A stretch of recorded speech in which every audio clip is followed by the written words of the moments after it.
Desvendando textos difíceis da Bíblia, com o pastor Pedro Moura, aqui na Rede 316, todas as sextas-feiras, às 10 horas da manhã, horário de Brasília. É tempo de desvendar mais um texto de difícil compreensão nas Escrituras. Hoje é sexta-feira, não é? Sexta-feira é dia do nosso Desvendando Versículos Difíceis da Bíblia. E hoje, claro, não vai ser diferente. É bom demais saber que você está aí plugado com a gente. Então, olha, aproveita, avisa para todo mundo que o Desvendando Versículos Difíceis da Bíblia está começando, né? Manda no teu WhatsApp aí, manda nos grupos dizendo que está começando para que ninguém possa perder, que toda sexta-feira temos aqui praticamente uma aula gratuita com o nosso querido pastor Pedro Moura, que, acredito eu, está lá em Salvador. É isso, pastor? Bom dia, paz, tudo bem? Seja bem-vindo. Bom dia, meu querido. Você está me ouvindo bem? Ouvindo alto e claro, graças a Deus. E por aí, tudo bem? Tudo em paz, graças a Deus. Mais cedo o Romeu deu uma melhorada no som, foi uma aula de tecnologia aqui. Romeuzão aí é dos bons. Sabe tudo. Aliás, esses dois meninos, eu chamo meninos porque tem idade de serem meus filhos. O William e o Romeu, eles cortam um dobrado comigo, viu? Tá certo. Então vamos usar para ele uma passagem bíblica. Servos bons e fiéis não fazem mais do que obrigação. É verdade. Eu me lembro de uma vez que meu pai estava muito doente e nós éramos 13 filhos, né? E agora somos 12. Mas ele estava muito doente e os 13 filhos ficavam dentro do quarto, todo mundo com medo que ele morresse. E ele era um executivo da Convenção Batista Independente. E ele recebia cartas de todo o Brasil, de todas as igrejas independentes. Um dia chegou um envelope de uma igreja que havia em Maceió. E o envelope estava cheio de versículos bíblicos. Cada irmão mandou um versículo bíblico para ele. E um dos versículos que ele tirou dizia assim: servo mau e negligente. Meu Deus! Aí ele disse assim: isso foi Deus que mandou para mim. Isso é tudo que eu sou. Meu Deus! Que legal. Você está em Salvador, pastor? Em Salvador, um dia lindo, um solzinho maravilhoso, mas não está quente. Olha, eu estou inclusive com a janela e porta fechada, sem ar-condicionado, e não estou sentindo calor. Mas está um sol maravilhoso. Agora aí, Brasília está seco, não é? Brasília está demais, pastor. Brasília está, agora mesmo já deve estar uns 25 graus, né? Aí nisso a umidade vai baixando e a gente fica meio assim atordoado, sabe? Parece que está dentro de uma espaçonave no espaço. Você fica meio atordoado, a garganta seca demais, né? Você tem que estar hidratando direto. Estive algumas vezes em Brasília e uma das vezes a minha garganta sofreu bastante. Exatamente isso. Assim, uma rouquidão, assim, parecia que alguma coisa entrava, um calor entrava assim pela garganta. Essa é a sensação. É o centro do Brasil, é o Cerrado, é isso mesmo, a característica daí é essa mesma, né? E nesse período, né, nessa época aí, enquanto não chove, né, já tem aqui em Brasília, já tem, acho que sem exagero, deve estar indo pro 4º mês sem chover já. Então assim, tá bem complicado. Mas, meu pastor, estamos aqui já com algumas questionamentos, né? E sobre a nossa aula, vamos chamar assim, né? Anterior, né? O seu participação, né? Na sexta-feira passada, cujo tema foi o que acontece a crianças que morrem. Temos aqui um ouvinte, deixa eu passar aqui qual foi o comentário que esse ouvinte fez, tá bom? E já a gente entra na questão do dia aí. Tá dizendo o seguinte: pastor, fiquei perplexa e nem sei o que dizer. Meu filho vai para o inferno se não for batizado? Posso atribuir isso a Deus? O senhor deve saber que Marcião,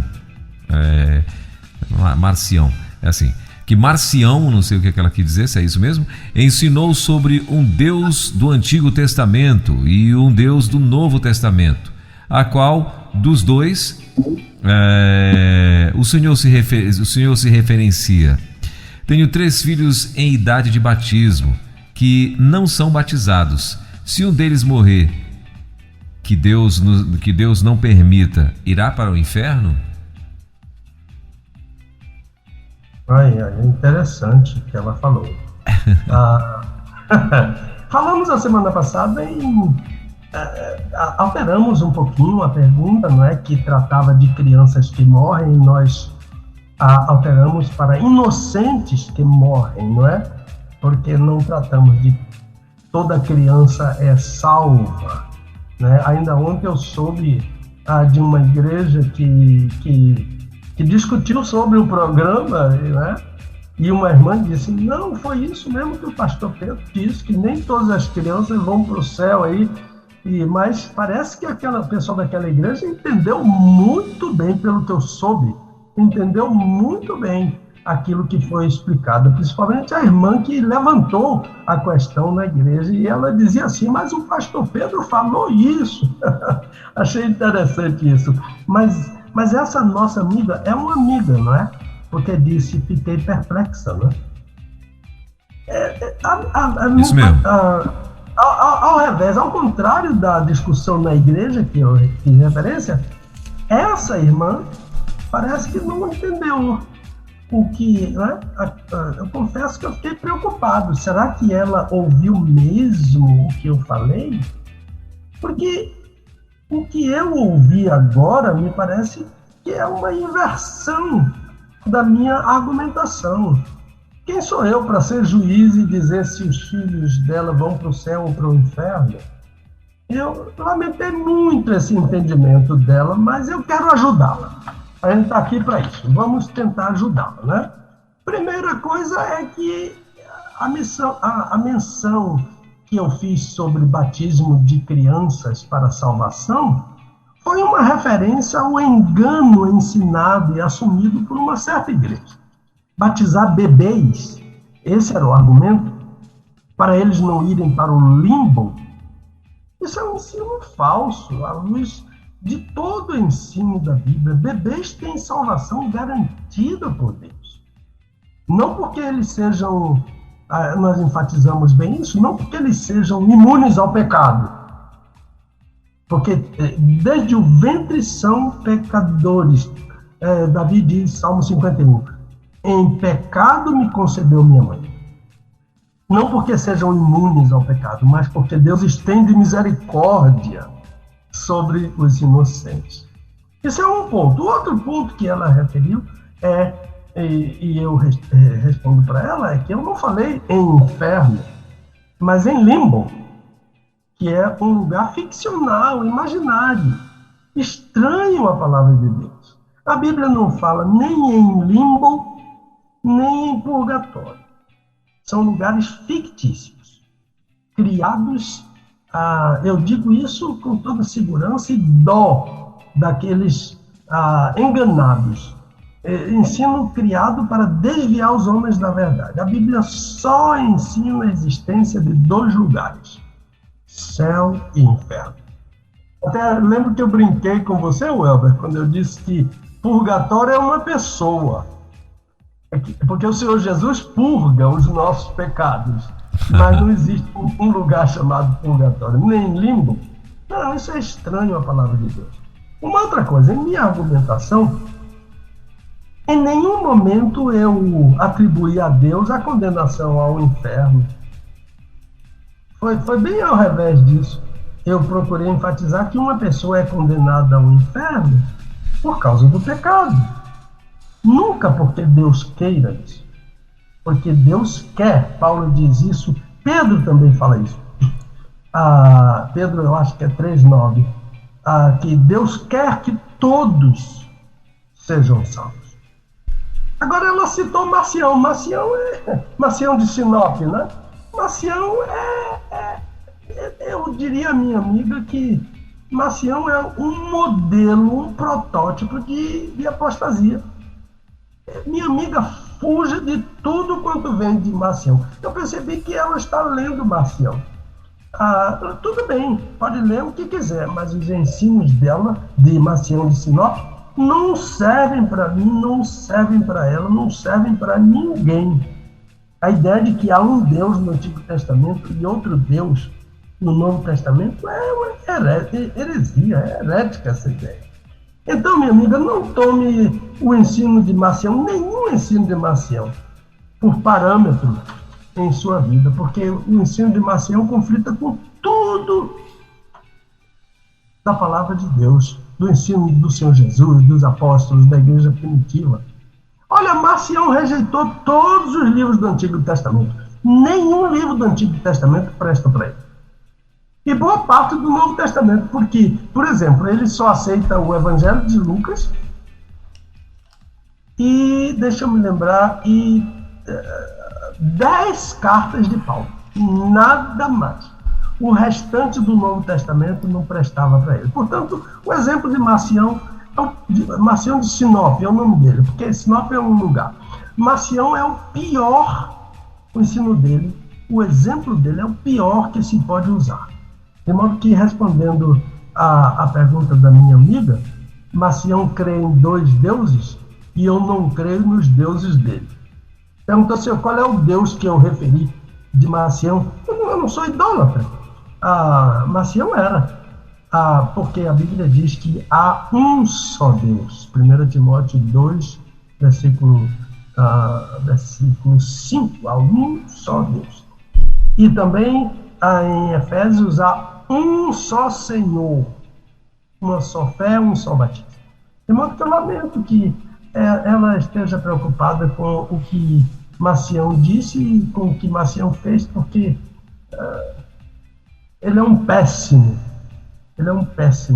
exemplo, ele é um bom exemplo de heresia, porque a palavra de Deus é viva e eficaz, e a palavra de Deus é a verdade. Os judeus oram diariamente uma oração conhecida como Shema. Shema é o imperativo do verbo chamar, que é ouvir. Eles dizem, Shema Israel, Adonai Eloheinu, Adonai Echad. Ouve, ó Israel, o Senhor nosso Deus é um. É aquele texto lá de Deuteronômio, capítulo 6. Então, só há um Deus, minha irmã. Só há um Deus. O entendimento de Marcião é suporte para a idolatria, que Deus abomina. Salmo 96 diz, todos os deuses dos povos são ídolos.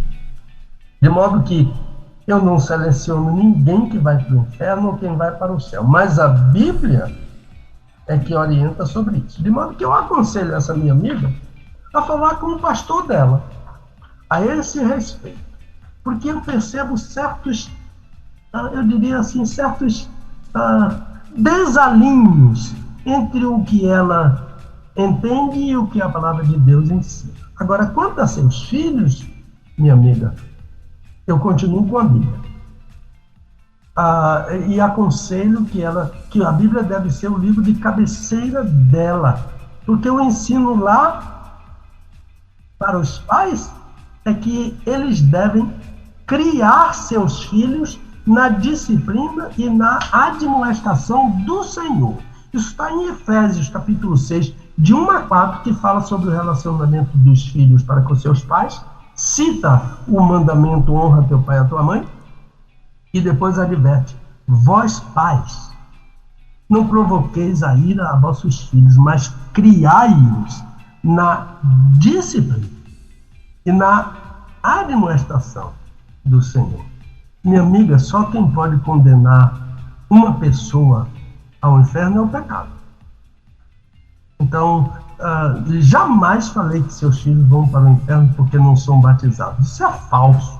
Isso não é ensino da Bíblia. Mas eu lhe agradeço por sua sinceridade e também por emprestar sua audiência ao nosso programa. Embora a senhora não tenha entendido bem a minha explicação, a questão que a senhora levantou vai ajudar a muitos outros pais que pensam assim. Muito obrigado, então. O Senhor te abençoe. É mais ou menos isso, Elber. Certo. De modo que acho que a gente já pode passar para a questão do dia, não é? Tá certo, tranquilo. Muito bem. Acho que ficou claro sim, pastor, com certeza. Então vamos lá para a questão do dia. Deus permitiu a poligamia na Bíblia? Eita, bem polêmico isso aí, hein, pastor? Gênesis 2, 18 a 25. Aliás, tem muita gente que faz polêmica em cima disso aí, né? Mas vamos lá. Pastor Pedro, como entender Gênesis 2, 18 a 25 à luz da evidente poligamia de homens como Abraão, Davi, Salomão, né, e outros mais, que foram e são para nós modelos de vida agradável a Deus? E agora? Vamos lá. É chumbo grosso, não é? Como você diz, né? Olha, eu gostaria só de fazer uma ressalva, porque a questão original que veio para mim incluía Moisés. Também como no meio de Abraão, Davi, Salomão, incluiu Moisés também. Mas depois eu digo uma palavrinha sobre Moisés, porque eu não incluiria Moisés aqui na questão da poligamia. Sim. E a questão ainda do Antigo Testamento, ainda a questão original, deve ter sido uma falha minha na hora que eu marquei para mandar para os meninos aí, o William e o Romeu, ou se eles receberam uma questão diferente, mas não vem muito ao caso. Mas ela dizia assim: Deus permitiu a poligamia no Antigo Testamento e condenou-a no Novo Testamento. Essa aí foi a questão original que chegou para mim. Aliás, essa questão eu acho que nem veio para o meu e-mail, eu acho que ela veio lá para eles. Sim. Pois bem, meu irmão e minha irmã, não sei se quem fez a pergunta, já que ele usou a expressão permitiu, Deus permitiu, eu falaria rapidamente sobre a vontade de Deus, porque aqui entra a vontade de Deus, não é? É uma vontade que a gente nem sempre entende e nem sempre gosta, a vontade de Deus. Mas eu penso que na questão está envolvida a vontade de Deus. Deus permitiu, mas a Bíblia diz que a vontade de Deus é boa, perfeita e agradável. Por exemplo, no jardim do Getsemane, Jesus pediu: Pai, eu não quero beber esse cálice. Está lá em Mateus 26. Por que Jesus não queria beber aquele cálice? Porque aquele cálice, aquela condenação, transbordava de pecado. E não eram pecados do Senhor Jesus, ele nunca cometeu pecado. Segundo aos Coríntios 5, 22, ele é o único. Eram meus pecados. Mas imediatamente Jesus ajuntou: todavia, não seja como eu quero, mas como tu queres. Olha, eu acho que a vontade de Deus é uma das coisas mais difíceis. Faz parte da oração do Pai Nosso, não é? Seja feita a tua vontade, bem associada ao reino. Nunca a vontade de Deus está dissociada do reino. Diz: venha o teu reino, seja feita a tua vontade, não é? E são tanto desejar o reino quanto admitir a vontade de Deus são coisas difíceis. A maioria das vezes quer o reino da gente. Mas é o teu caso. Quando vier uma pergunta sobre isso, a gente vai desmiuçar mais. Mas isso que aconteceu com Jesus lá no Getsemane é boa, perfeita e agradável? É uma coisa boa, perfeita e agradável? Eu não tenho dúvida sobre nada que esse texto diz. Mas eu fico assim: boa e perfeita, eu sei que ela é. Agora, agradável? A vontade de Deus é agradável? E quando não é a sua vontade? E quando não é a minha vontade? E quando destrói tudo que eu planejei, o castelo vem todo abaixo, porque Deus pensa diferentemente de mim? Eu, dentro de mim, digo, olha, isso não me agrada, mas eu sei que Deus está sempre certo. E eu estou sempre errado. Seja Deus verdadeiro e todo homem seja mentiroso. E eu estou no meio desses mentirosos aí, em relação ao Deus verdadeiro. Agora, a vontade de Deus só tem todas essas características, boa, perfeita e agradável, quando eu priorizo essa vontade. E era exatamente isso que Jesus fazia. Ele priorizava a vontade de Deus. E eu nem sempre faço isso. Eu fico muito feliz se você disser, mas eu priorizo. Eu quero conhecer, me ajude, por favor, a priorizar a vontade de Deus. Então, por exemplo, Deus tem uma vontade que ele decreta. Mas que coisa linda que o pastor Pedro está dizendo. Isso todo mundo que trata da vontade de Deus e que entende de exegese, de coisa, fala sobre isso. Deus tem uma vontade, eu só uso termos diferentes. Deus tem uma vontade que ele decreta. Por exemplo, todos os inimigos de Deus um dia vão ser postos onde? Debaixo dos pés de Jesus. Está decretado. 1 Coríntios 15, 23, 24, 25, por aí. Aquele texto clássico sobre a ressurreição. Esse versículo mostra que o Senhor Jesus ainda não está reinando, mas ainda não está reinando totalmente, mas ele já está reinando. Porque tem um verbinho grego aí que é chave. Quando você olha para esse verbinho, você diz abracadabra. A solução, é a resposta. É o verbo deo, mas ele está num presente, que o presente ativo é dei. Eu tenho um amigo aqui em Salvador, fomos colegas em algumas classes lá no seminário de Louisville. É o pastor Epímaco Marcos, ele é um professor de grego, fantástico, por sinal. E quando eu cito o grego aqui, eu tenho que olhar bem o original para ver se eu estou pronunciando corretamente, porque eu sei que o pastor Epímaco está me ouvindo. Mas voltando, o deo é o verbo, tem que ser traduzido por convém, desfaz qualquer dúvida que o Senhor Jesus ainda não está reinando totalmente, mas ele já está reinando. E por causa disso, às vezes alguém vem e diz, Jesus está voltando. Já ouviu isso? As redes sociais estão cheias disso, mas a Bíblia não diz isso, não. A Bíblia nunca diz que Jesus está voltando. A Bíblia diz que ele vem. Está voltando, começou a viagem, né? Minha família está voltando dos Estados Unidos. Vai entrar no avião, está voltando, é uma coisa. A Bíblia não diz isso da volta de Jesus, não. Ela é chamada de parousia. A volta de Jesus é um ato, é como um ladrão. Alguém já ouviu dizer, olha, cuidado, o ladrão está vindo. Parece que lá pelas 2 da manhã ele vai chegar. Ninguém nunca ouviu isso. Quando ele entra, a gente não viu, ele já está dentro da casa. Ele já assaltou, já roubou, ele já matou, já furtou, já estuprou, já fez tudo. Então, convém que ele reine. E eu um dia, meu amigo, eu tremo quando eu digo isso. Eu vou me prostrar completamente, beijar aqueles pés do meu Senhor em completa adoração. E eu sei que eu vou olhar para aquelas marcas dos cravos com toda a gratidão da minha alma. Mas isso não vai acontecer com os inimigos de Deus, não. Eles vão estar debaixo daqueles pés, vendo aquelas marcas da vitória do Senhor Jesus, sem poder fazer nada. Eu tenho um amigo, Elber, que é torcedor fanático do Bahia. Qual é seu time, Elber? O melhor, né, do Brasil, que é o Flamengo. Você também sofre dessa enfermidade, né?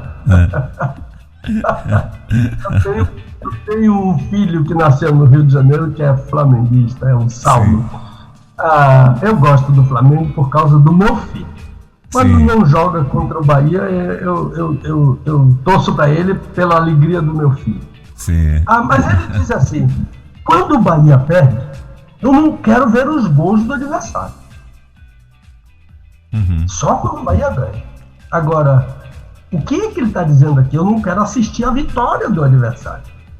Mas os inimigos de Deus não terão escolha. Eles vão ficar presos debaixo dos pés de Jesus, vendo os cravos, que é a expressão da vitória do Senhor Jesus. Então isso tudo está decretado. A morte vai ser destruída, a besta, o falso profeta vão ser lançados no inferno, Satanás vai ser lançado no lago de fogo, a parousia vai acontecer, ninguém vai impedir o juízo de Deus. Isso é a vontade decretada. Agora Deus tem uma vontade que Ele ordena: não matarás, não furtarás, não adulterarás. São ordens de Deus. A vontade que Deus decreta é diferente da vontade que Ele ordena, porque eu não posso fazer nada com a vontade que Ele decreta, mas eu posso desobedecer à vontade que Ele ordena. Eu sofro as consequências, mas eu posso desobedecer. Quer ver outra? Sede santos. A minha inclinação não é para a santidade, é para a perversidade. Mas Paulo disse que é a minha vocação, Efésios 4. E o que me atrapalha em obedecer à vontade que Deus ordena é a minha frônema. É uma palavra grega que é traduzida por inclinação. Aliás, eu gostaria de indicar, até de sugerir a leitura do livro. Eu espero que esse livro já esteja em português, não sei aí se alguém pode dizer isso. É um livro de um autor chamado Wiersbe, W.W. Wiersbe, W-O-R-S-B. O livro é Behold, Sede Santos. Ele diz assim: com frequência nós temos uma tendência para reclassificar o pecado, de torná-lo aceitável antes que detestável. A gente faz muito isso nessa vontade que Deus ordena. Outra vontade é a vontade que Deus deseja. Por exemplo, Deus quer que todos sejam salvos. É explícito esse desejo de Deus. Nem todo mundo vai ser salvo. E por que Deus não decretou nem ordenou isso? Porque Deus me criou livre. Eu posso dizer sim a Deus e posso dizer não a Deus. Então, veja bem, Deuteronômio, acho que é capítulo 30, Deus... Deixa eu cancelar aqui essa chamada aqui. Só um momentinho. Pronto. Deuteronômio 30, Deus diz: eu pus diante de ti a vida e a morte. Escolhe a vida. Escolhe a vida, para que vivas. Né? Quer ver outra coisa? Deus quer o meu coração. Filho meu, dá-me o teu coração. E eu dou sempre o meu coração a Deus. Há um hino lindo, antigo, do cantor cristão, acho que é o 226. Queres o teu vil pecado vencer? Dá teu coração a Jesus. Pois bem, então essa é a vontade de Deus, mas eu volto à questão. Deus permitiu a poligamia na Bíblia? Foi vontade de Deus? Que tipo de vontade de Deus é essa da poligamia na Bíblia? E o Antigo Testamento enumera diversos crentes.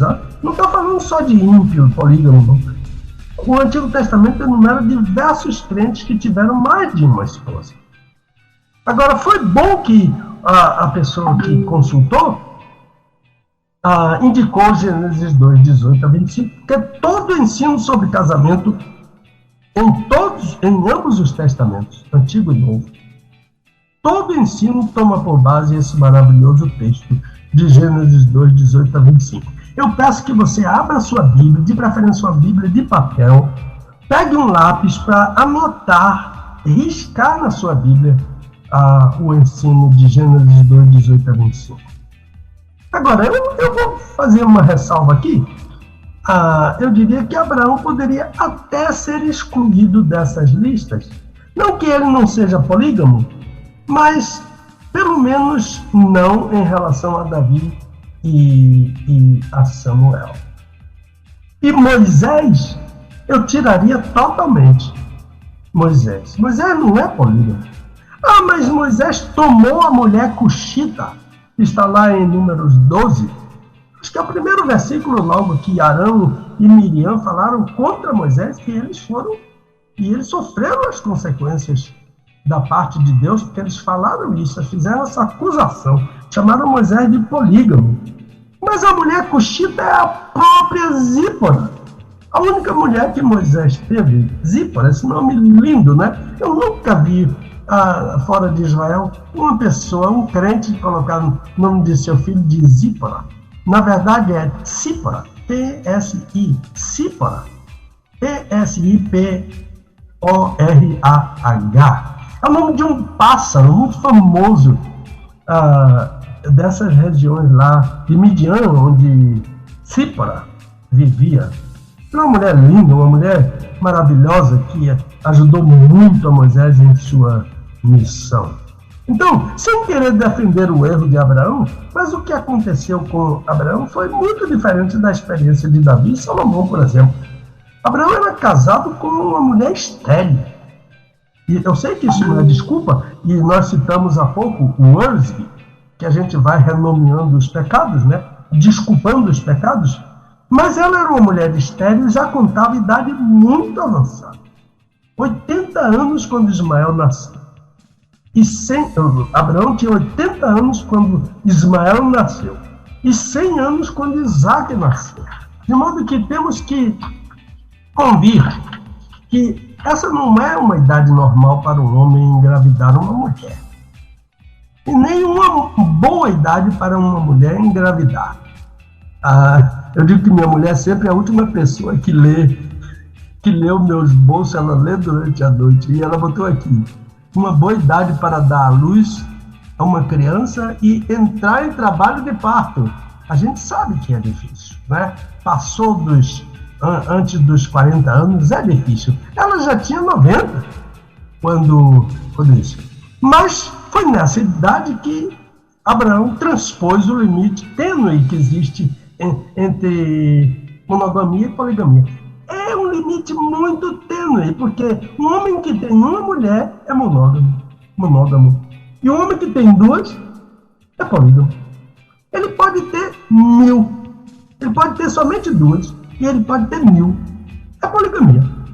Então, Abraão, difere de Davi e Salomão, que multiplicavam suas mulheres, mas Abraão também descreu no poder de Deus. Deus disse um ano antes, nesse tempo, Sara dará à luz.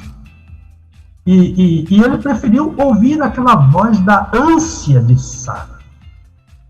E ele concordou em receber Agar como sua concubina. E claro que se trata de poligamia, porque mais de uma mulher. A diferença que eu estabeleci é só, não foi como o prazer de ter muitas mulheres, mas ter duas já é poligamia. E nosso amigo Abraão, que é chamado de amigo de Deus, e Sara descreram do poder de Deus nessa hora. Então, poligamia na Bíblia, o que eu vou dizer é baseado no que a maioria dos estudiosos dizem, inclusive meus ex-professores, um deles que eu gosto muito, um canadense chamado Peter Gentry. O que ele diz é o que eu vou dizer mais ou menos aqui nesse parágrafo de introdução. O que a maioria dos estudiosos ensina, afirma, e eu faço coro com eles, é que nessa questão da poligamia é preciso separar, distinguir o que a Bíblia ensina e ordena daquilo que é o testemunho da história da humanidade na Terra. A Bíblia tanto mostra o que Deus ordena, quanto o que a história testemunha. Nosso primeiro texto é Gênesis 2. Gênesis 2 é 2. Gênesis 2 de... Não, nosso primeiro texto é Gênesis capítulo 1, versículo 27 e 28. Vou ler rapidamente aí e você vai com o seu lápis. Criou, pois, Deus o homem. Marque homem. A sua imagem. A imagem de Deus o criou. Homem, marque, e mulher, marque. Os criou. Então Deus os abençoou e lhes disse: frutificai mais, multiplicai-vos mais, enchei a terra. O que é que a gente marcou aqui? A palavra homem que aparece aqui é Adam. A-D-A-M. E a transliteração dessa palavra resultou o nome do primeiro homem que chamamos Adão. Só o português tem A-T-U-O, que dá Adão. Mas o nome é Adam. A-D-A-M. Mas esse nome Adão é genérico. Poderia ser Deus criou os humanos ou a humanidade.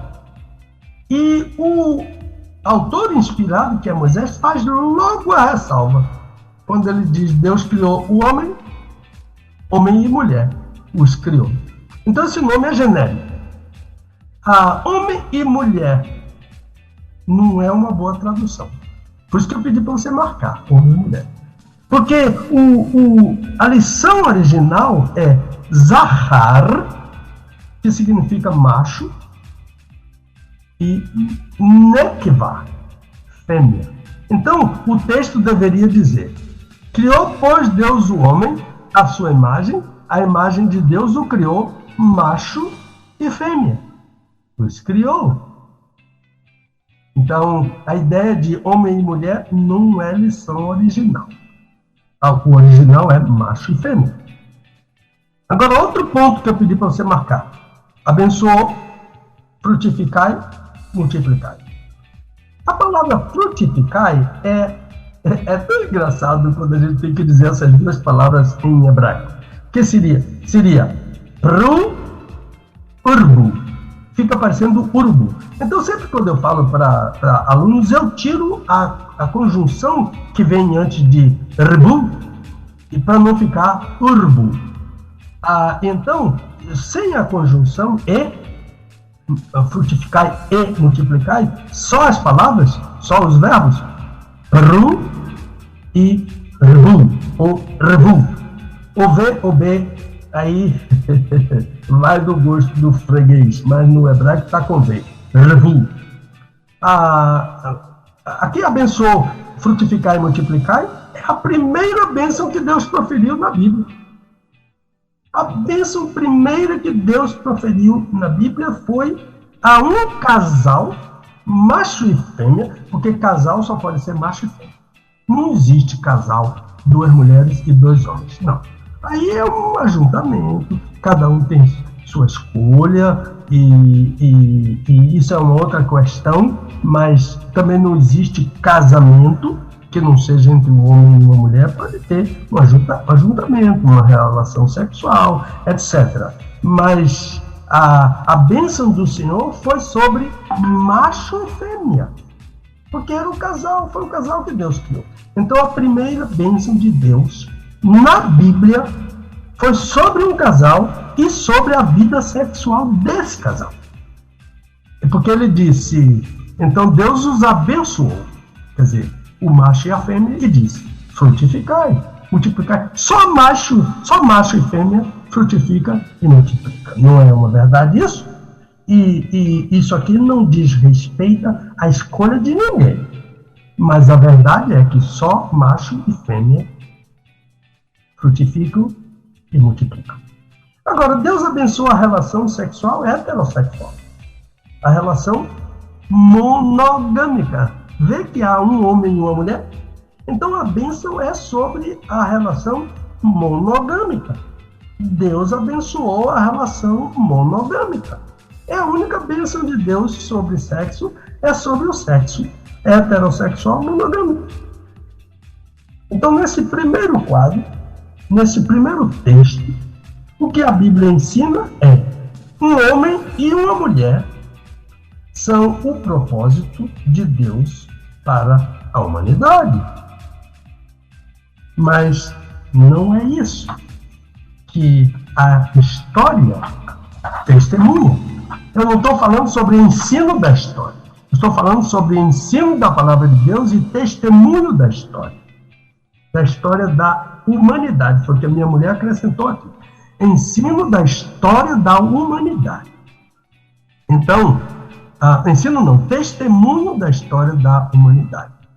Mas o que Deus criou e ordenou e abençoou é a monogamia.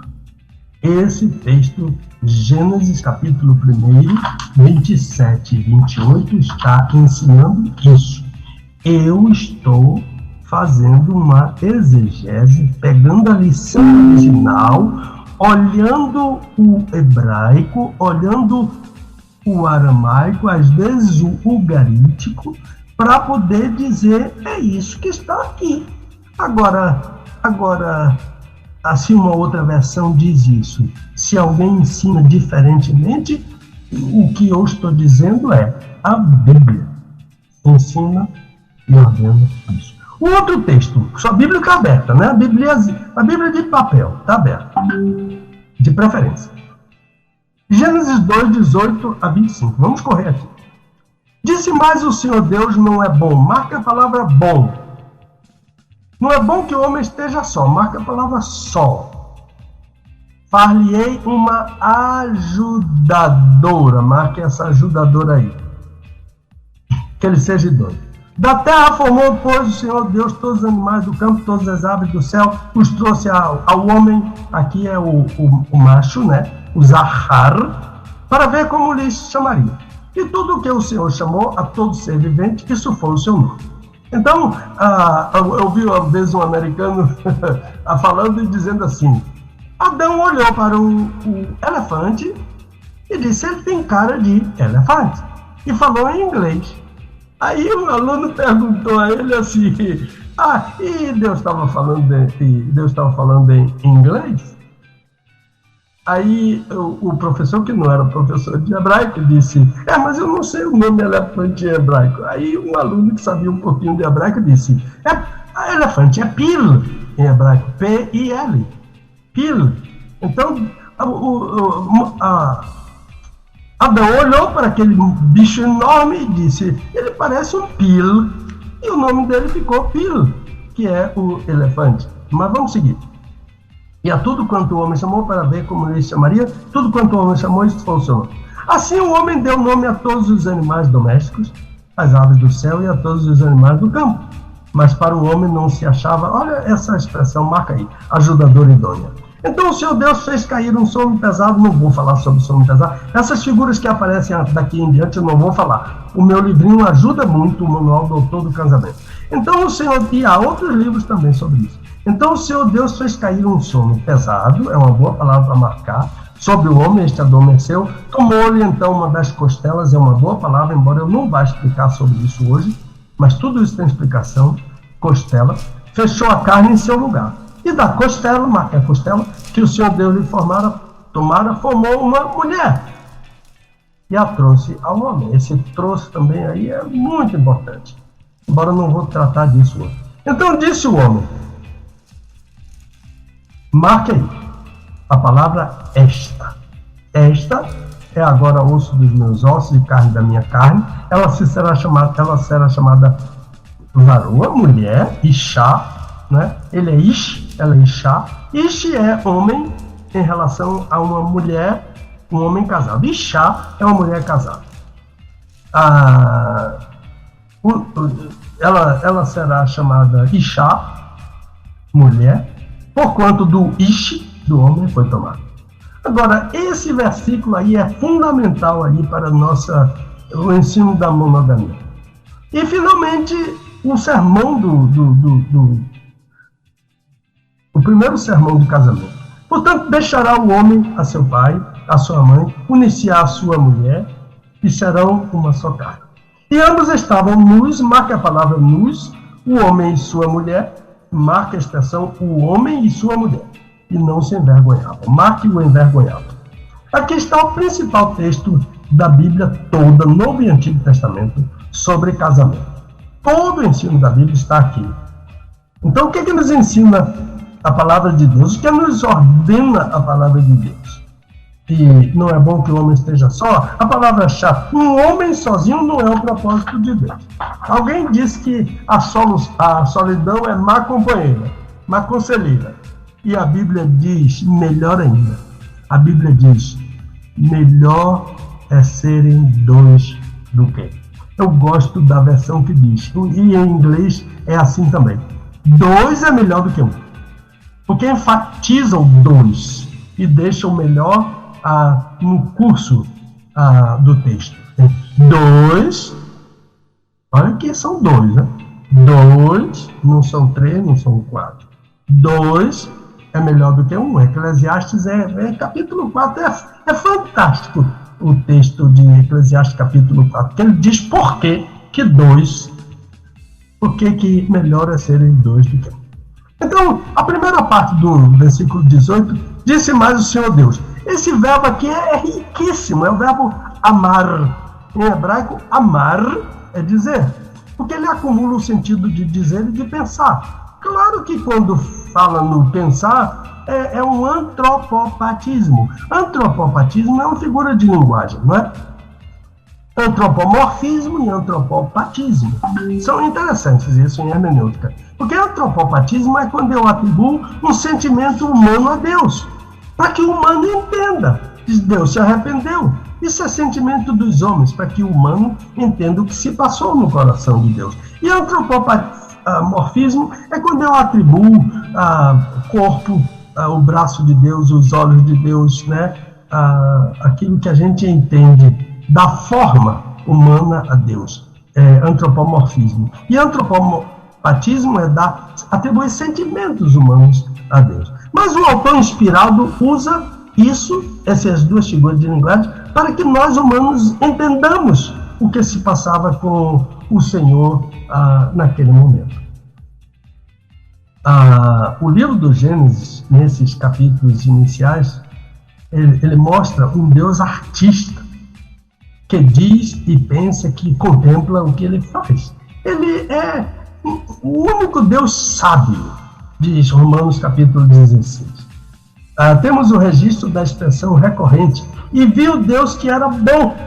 A palavra bom é tov, T-O-V, com acento no O, tov, comumente traduzida por bom, mas é mais do que bom. Tov é perfeito. Tov é quando uma coisa não pode ser retocada. Se retocar, estraga. Se mexer, diz o baiano, né? Se mexer, estraga tudo. Mas na criação do homem e da mulher, Deus voltou a usar essa palavra. Mas ele acrescentou um advérbio. Ele disse muito bom. Tov miod. Tov miod. Só na criação do homem. Tudo que ele criou, ele disse tov, bom. Mas quando ele criou o homem e a mulher, ele disse tov miod, muito bom. Portanto, um homem e uma mulher, para o nosso Deus, é tov miod, muito bom, perfeito. Não pode ter retoque. Um feito tão bom que não pode ser retocado. É isso que a história testemunha, notadamente a história moderna. Sei se você vai responder sim. Eu respondo não. Olha, recentemente o pastor Jorge Linhares, um pastor batista, lá em Belo Horizonte, foi intimado pelo Ministério Público para prestar esclarecimento, porque afirmou em uma live, eu acho que foi em uma live, que menina é menina, menina é menina. Ora, isso é um descalabro? Não é um descalabro? Só que Deus diz a mesma coisa. Para Deus, menina é menina, menina é menina. E Deus vai além, porque Deus dá a sua primeira bênção na Bíblia à relação sexual entre um menino e uma menina. Evidentemente que na idade certa, dentro do casamento. Eu volto a dizer, eu respeito a opinião contrária, totalmente. Mas eu estou falando o que a Bíblia ensina. Eu fui chamado para ensinar a Bíblia. Então, O testemunho da história da humanidade é da deturpação daquilo que Deus criou, notadamente em relação ao casamento. Isso vem de Prisca e Zera. Se você abrir a Bíblia em Gênesis capítulo 19, você vai encontrar a violação, a deturpação desse ensino original de Deus, um menino e uma menina. E abençoando a relação sexual desse menino com essa menina. Mas vamos adiante. Não é bom que o homem esteja só, far-lhe-ei uma ajudadora que ele seja idônea. É tão linda a lição original desse versículo. Não é bom para ele, o homem, ficar sozinho. É assim que está lá. Levador. É isso que Deus disse. Não é bom para ele ficar sozinho. Adam levador. Não vou dizer as letras aqui porque vai tomar tempo. Far-lhe-ei uma ajudadora que ele seja idôneo. Deus não só contempla, mas age. Ele faz uma mulher. Ele podia dizer, far-lhe-ei umas ajudadoras. Ontem uma irmã que ligou para mim e falou assim, mas Deus, eu sei. Eu acho que é o costume da época. Mas Deus não fez opção de Evinha para Adão? Não fez mesmo. O original é far-lhe-ei uma. É errado. Deus é errado. Eu citei Deuteronômio 6. Deus é errado. Deus é um. E Deus fez Ahat, porque o número em hebraico aqui tem que ser o feminino. Tem Errad, masculino, Deus é Errad, mas tem o número 1 feminino, Ahat. Então Deus fez uma, Ahat, uma ajudadora. E a lição original é, eu farei para ele. Eu farei para ele. Uma ajudadora. Essa palavra ajudadora, a gente poderia ser um quadro todo desse. Porque a tradução não ajuda muito, o original também não ajuda muito, mas a gente vai até que ele, de alguma maneira, ajude, porque essa mulher aqui é uma ajuda que corresponda a ele, é mais ou menos por aí. Não há como analisar esmiuçadamente esse texto. E eu tenho que correr. E é isso que eu digo. O meu livrinho, o Manual do Autor do Casamento, ajuda melhor, porque o que eu não posso fazer aqui é uma palestra de poucos minutos. Em resumo, o que a Bíblia ensina? O que Deus criou, o ideal de Deus é um homem ter uma mulher, e uma mulher ter um homem. Esse é o testemunho da história da humanidade? Não é da monogamia criada e ordenada por Deus? A humanidade começou a dizer não. Desde o Gênesis, tem um homem chamado Lameque, eu vou falar daqui a pouco rapidamente sobre ele, polígamo. Então, esta é agora osso dos meus ossos e carne da minha carne, ela será chamada varão quando do varão foi tomada. Aqui é a reação do homem. Isso aqui é a chave. E é muito lindo. Eu chamo este versículo de idílio. Ele ficou embevecido quando viu aquela criatura na frente dele. Cada marido diz isso da sua mulher, que ela é linda, que ela é mais linda, que ela é mais bela, etc. Eu digo isso há 53 anos, contando namoro, noivado e casamento. E a esposa nem sempre acredita nisso, né? Você é bobo, você é isso, você é aquilo outro, mas ela gosta. Mas eu tenho para mim, aqui, que no céu eu quero constatar isso, que a mulher mais perfeita que Deus criou foi Eva. E eu digo isso, meus irmãos, porque nenhuma mulher viveu um tempo sem a presença do pecado. Mas Eva viveu. Portanto, até o pecado, ela viveu sem o pecado. Portanto, a perfeição da mulher é Eva, antes do pecado. Fecha o parênteses. Voltando ao texto. Explicar aquele versículo, esta é osso dos meus ossos, etc. Explicar pelo rádio não é tão bom como presencialmente, diante de uma lousa, por exemplo, onde eu escrevo o hebraico e vou mostrando a sutileza da lição original. Mas o que Adão falou, literalmente, e nessa ordem, foi o seguinte: se quiser anote, porque eu falarei pausadamente. Cuidado com o pronome esta. Escreva o pronome esta, se você quiser, em letras maiúsculas. Ele vai aparecer 3 vezes. Olha o que foi que Adão falou aqui, letra por letra, na lição original, isto é, no hebraico. Esta, vírgula, desta vez, vírgula, eu boto o verbo aí porque ele não aparece. Coloque parênteses. Fecha o parênteses. Osso dos meus ossos e carne da minha carne. 2 pontos. Esta, letra maiúscula. Parênteses, C. Fecha o parênteses. Esta se chamará mulher. Porque desde, abre parênteses, fecha parênteses, homem, abre parênteses, foi, fecha parênteses, tomada esta. Vou ler sem os parênteses. Esta, desta vez, é osso dos meus ossos e carne da minha carne.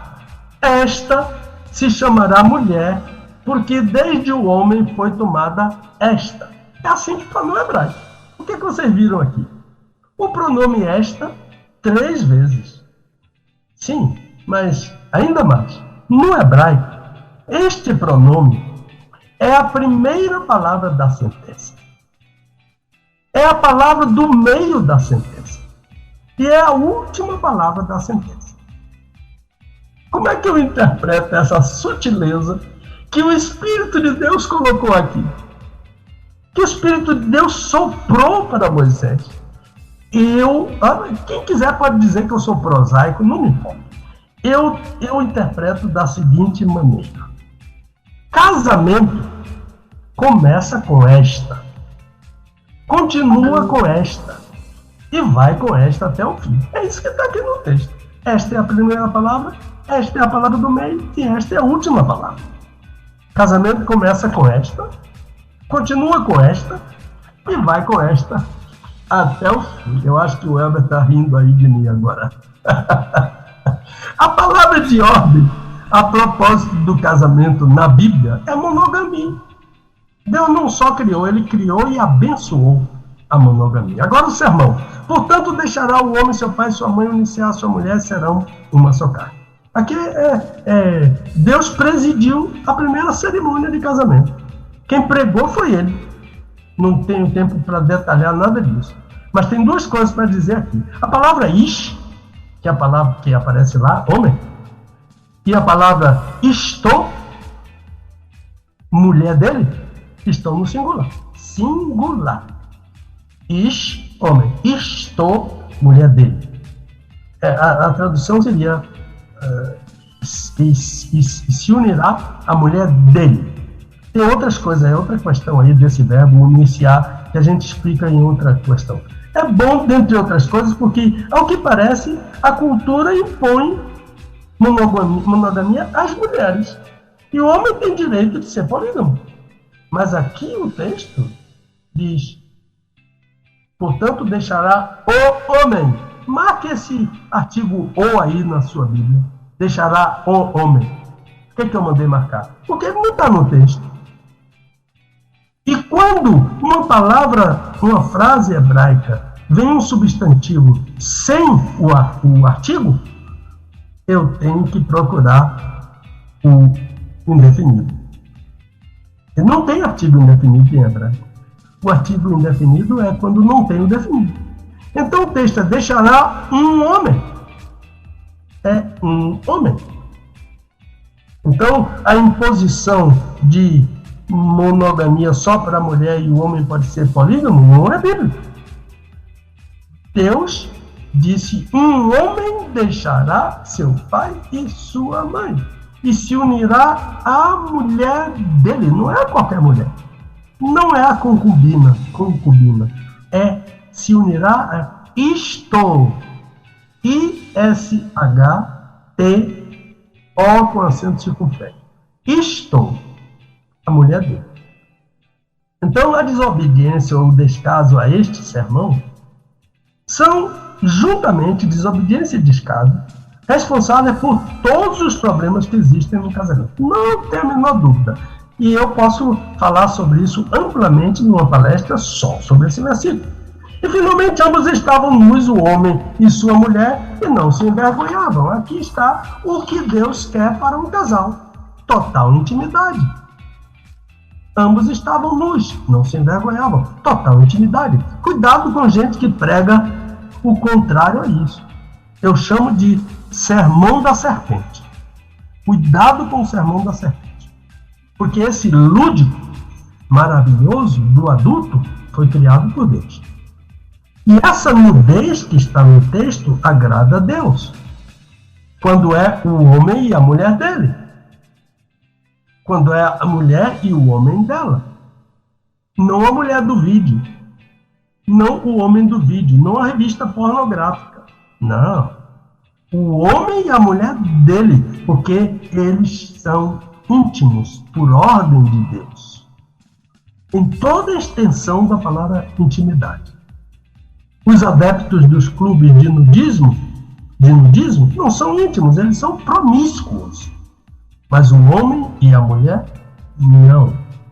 E eles estavam nus, a gente pode falar muita coisa sobre esse versículo. Sermão de casamento, palestra para casais, etc. Só sobre esse versículo. Mas o original, o verbo, os verbos hebraicos têm graus. Tem graus. Esse grau aqui é hitpael, mas ele é um grau intensivo de um outro grau. Ele é um grau reflexivo, hitpael, H-I-T-H-P-A-E-L. Esse grau é reflexivo do grau intensivo que é chamado de piel, P-I-E-L. Meus alunos que estão ouvindo aí sabem do que eu estou falando. E pastores que estudam hebraico também. A tradução literal seria: os dois estavam nus, o homem e a mulher dele, e não sentiam vergonha um do outro. Isso eu estou dizendo por causa do piel, do grau hitpael, que é intensivo do grau piel. Os dois estavam nus, o homem e a mulher dele, não sentiam vergonha um do outro, pelo contrário, sentiam-se muito bem assim, nus e juntos. Foi Deus quem fez. Isso. Tem um hino que diz, está naquele CD, a Cantação Doutrina. Foi Deus, o nosso Deus, que fez. É a faixa do Cântico do Casamento. Não sei se é a Canção do Casamento, eu acho que é esse o nome do disco. Agora a história. O primeiro polígamo na história foi Lameque. O nome dele é Lamech, L-A-M-E-C-H. Agora, coincidência ou não, Lamech, em hebraico, Lamech, não é Lamer, lá em francês, não, é uma palavra só, Lamech, L-A-M-E-C-H. Significa aquele que está sempre por baixo. Que coisa. Embora o nome Lamech indique, e alguns dicionários que dão como um forte, mas literalmente a palavra no original, isso vem lá do ugarítico, vem lá do aramaico, se a gente vai buscar lá nesses recursos maravilhosos. A Peshita, por exemplo, é uma versão da Bíblia em aramaico. Isso ajuda muito os estudiosos. Eu digo isso muito a meus alunos. Muito. Você tem que ser um homem que, ao sentar para preparar o seu sermão, tem alguns preliminares que eu digo para eles, você consultar o original, a Bíblia original. E se a palavra de Deus está dizendo isso aqui. Nossas versões tradicionais são maravilhosas, mas os originais ajudam muito. Então ele era um homem forte e violento.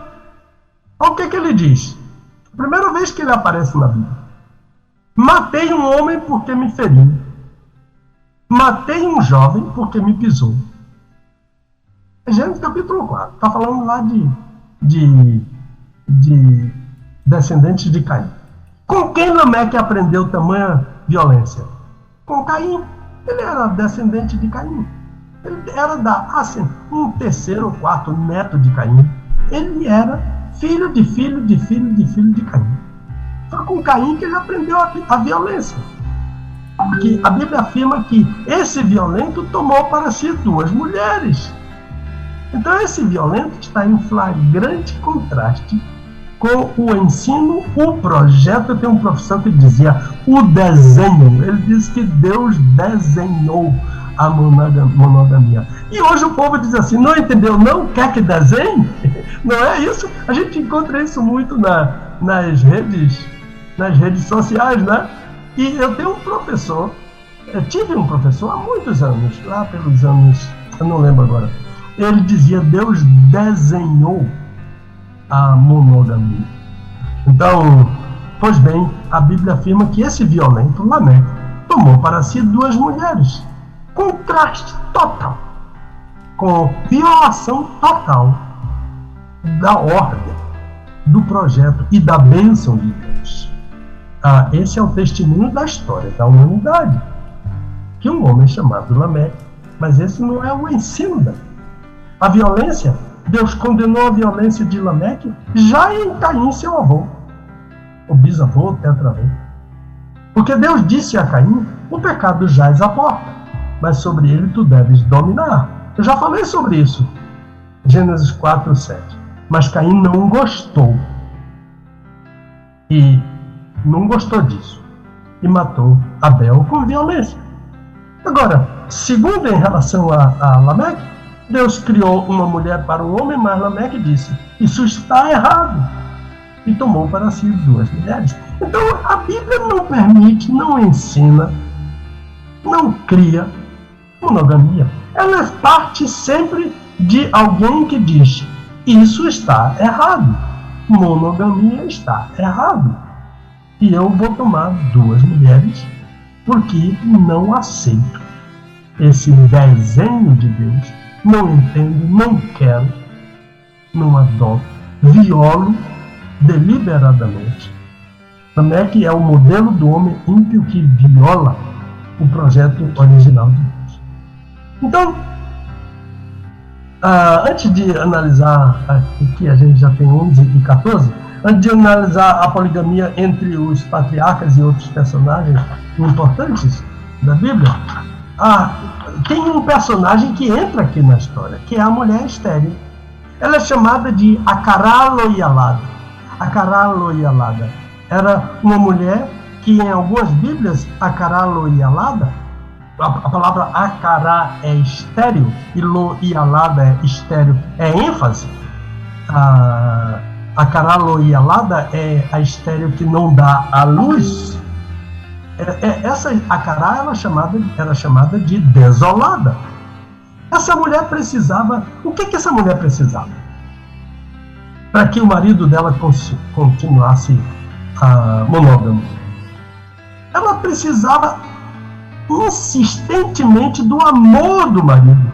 E não é o que a Bíblia diz que o marido deve ter. É uma ordem para o marido amar a esposa.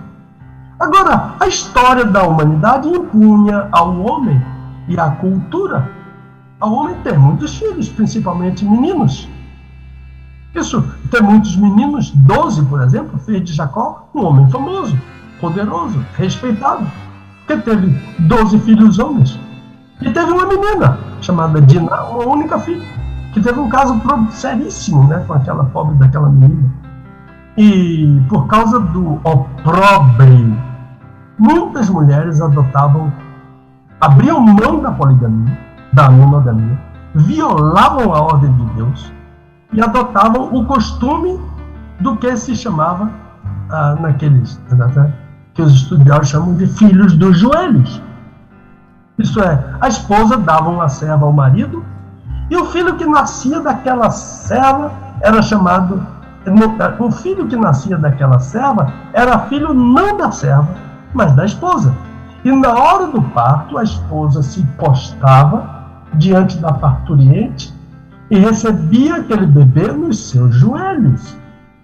Por isso que esse menino era chamado filho do joelho. Claro que isso criou muitos problemas.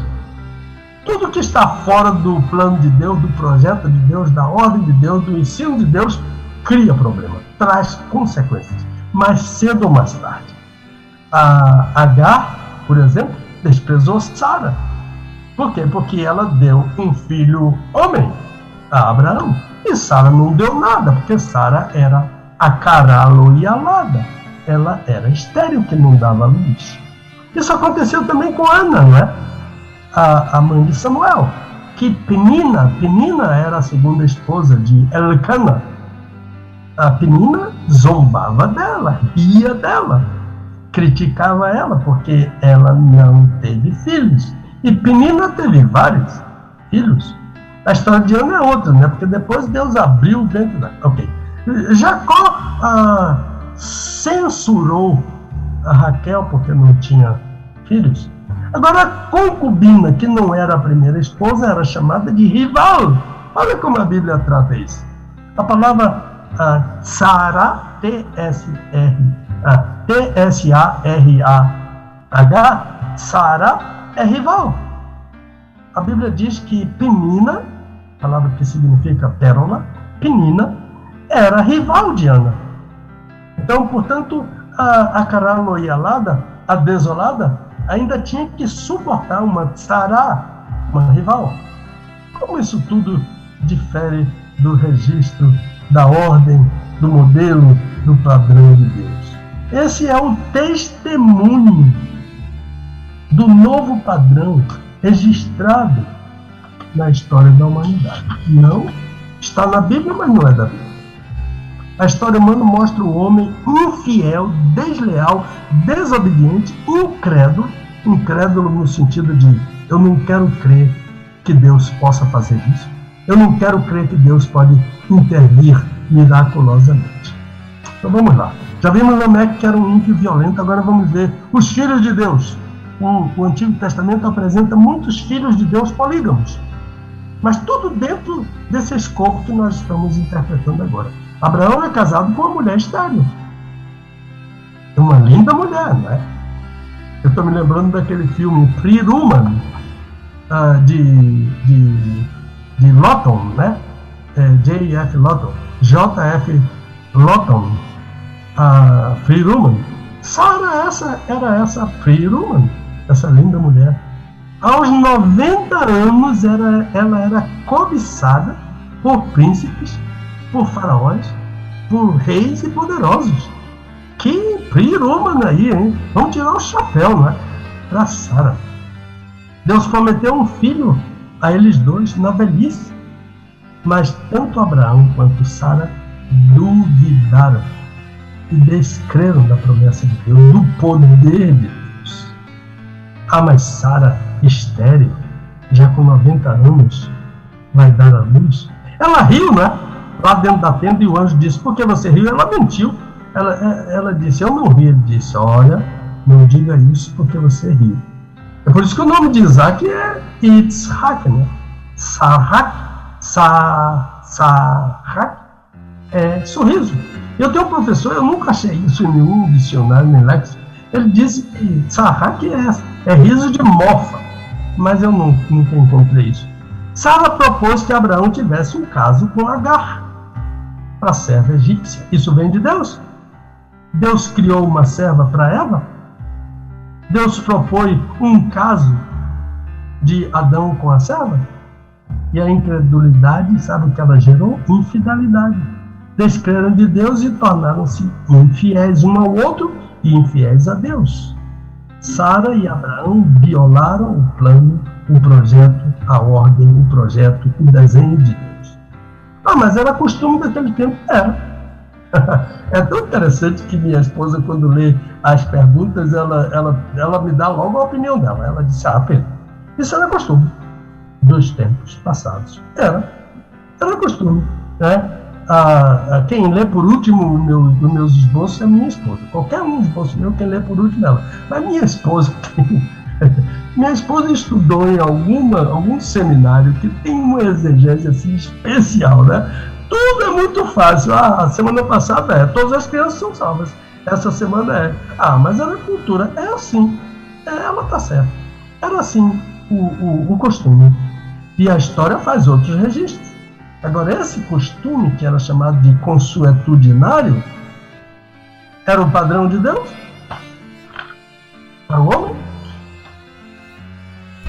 O que aconteceu com Abraão e com Sara é que eles escolheram o costume e não o padrão de Deus. Os que acompanharam aquela novela Gênesis viram um Abraão todo aborrecido, né? Se opondo veementemente à proposta de Sara para que ele se deitasse com Agar. A Bíblia não diz isso, não. Ele aceitou na hora se deitar com Agar, porque ele violou o padrão de Deus. Portanto, a incredulidade se sobrepôs à fé, mesmo a esse pai da fé. E esse casal maravilhoso abriu mão do padrão de Deus. O outro é Jacó, que descreu da promessa de Deus. Deus disse ao pai que estenderia a descendência como as estrelas da praia do mar. Ora, Isaac só teve 2 filhos, então a promessa se estendia tanto a Jacó quanto a Esaú. E olha o que Esaú descreveu, tendo ele um pai fiel.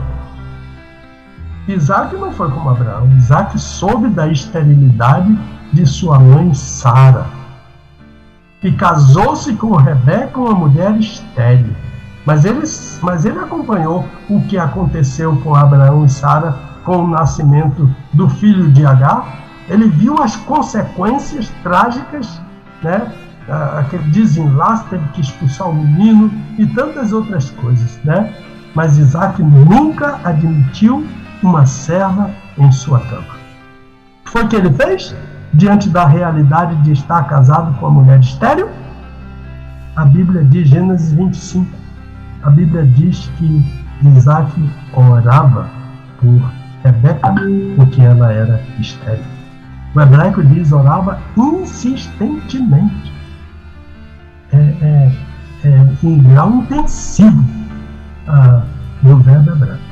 Jacó foi, mas daqui a pouco o que aconteceu com Jacó? Eu fecho o parênteses sobre Isaac, que é o modelo que Deus criou, é Isaac. Modelo de monogamia é Isaac. Não é Abraão nem Jacó. Agora, Jacó foi enganado por Labão, é uma bela desculpa. A paixão dele desenfreada por Raquel tornou um polígamo, outra desculpa. Aqui é estranho para mim, eu não sei como um homem tão apaixonado por uma mulher dorme com outra na noite de núpcias, sem perceber que aquela mulher não era a sua paixão, a mulher da sua vida, a voz dela, o cheiro dela, que ele deve ter acompanhado. Ele conhecia o cheiro da mulher dele, a voz da mulher dele, o corpo da mulher dele. Ela estava no escuro, mas uma era diferente da outra. Isso é muito difícil. Mas ele mostrou mais adiante que não foi isso. Essa dúvida que ele teve durante aquela noite. Olha, a Bíblia não fala isso. Diz que quando era de manhã ele viu que era Lia. Mas a Bíblia não vai mais adiante. Mas ele mostrou mais adiante a sua inclinação para a poligamia. Por quê? Porque a Lia pôs na cama dele uma serva chamada Zilpa. O nome dela é Zilpa. E a Raquel também pôs a Bila na cama do esposo dela.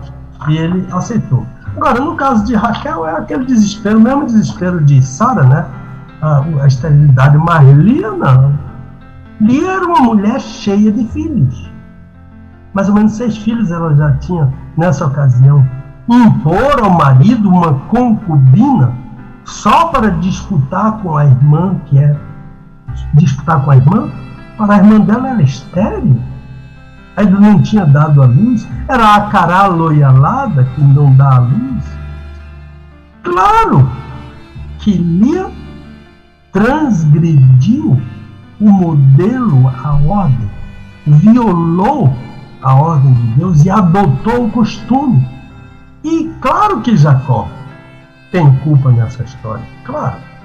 Enfim, o caso de Jacó é o mesmo de Abraão. Um homem escolhido por Deus que abriu mão do padrão de Deus que está explícito em sua palavra. Agora, Davi e Salomão são dois polígamos modelares, né? Dois modelos de polígamo. Mas Davi é um homem segundo o coração de Deus.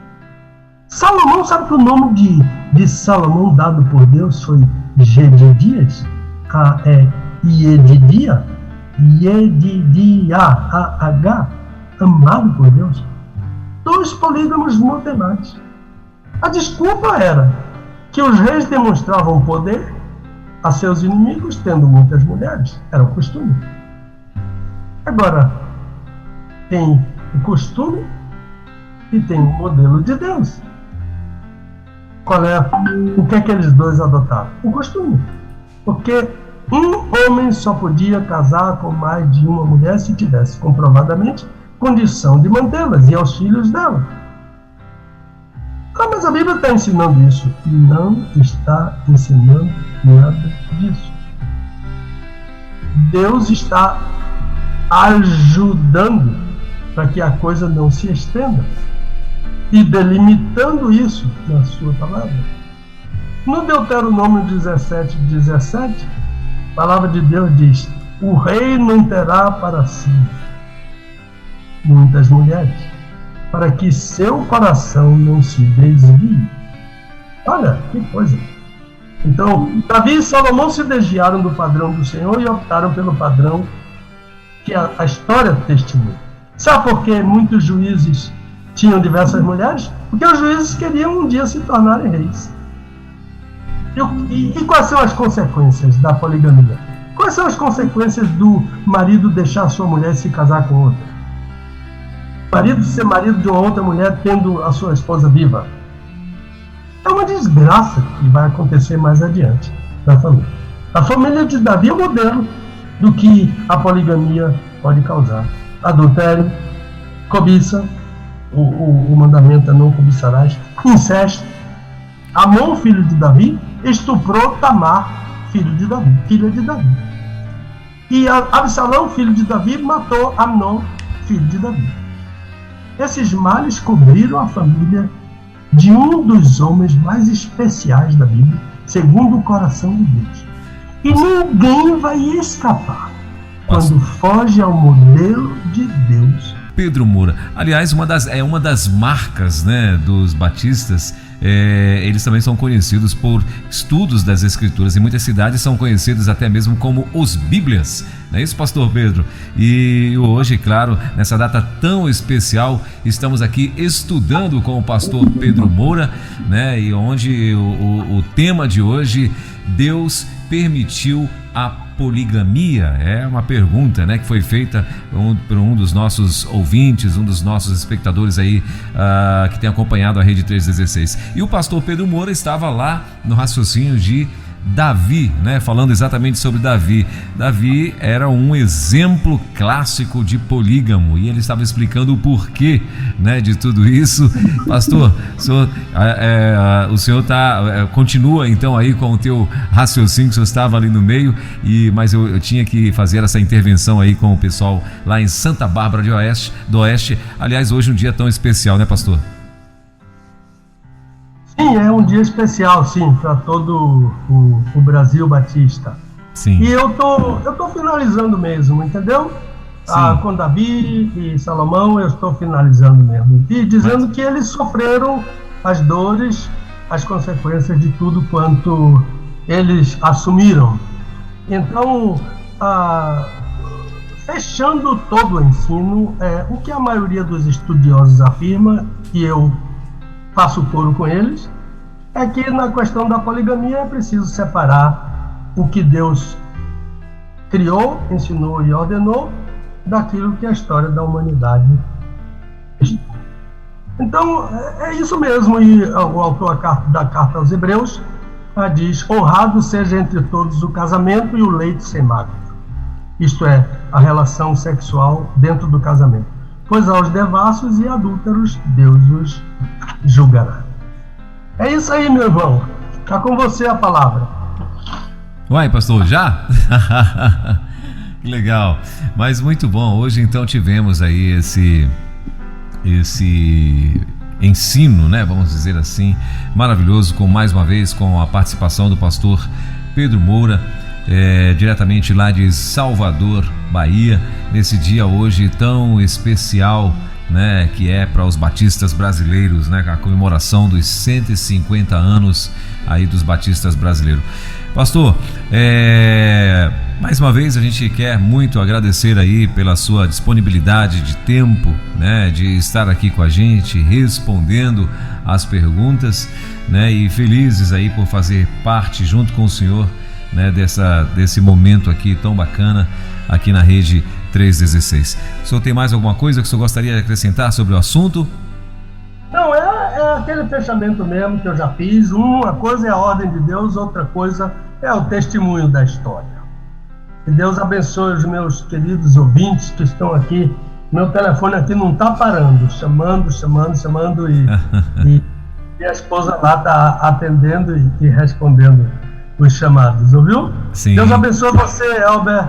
Deus abençoe a nossa equipe, o William, o Romeu, e a rádio, a Rede 316.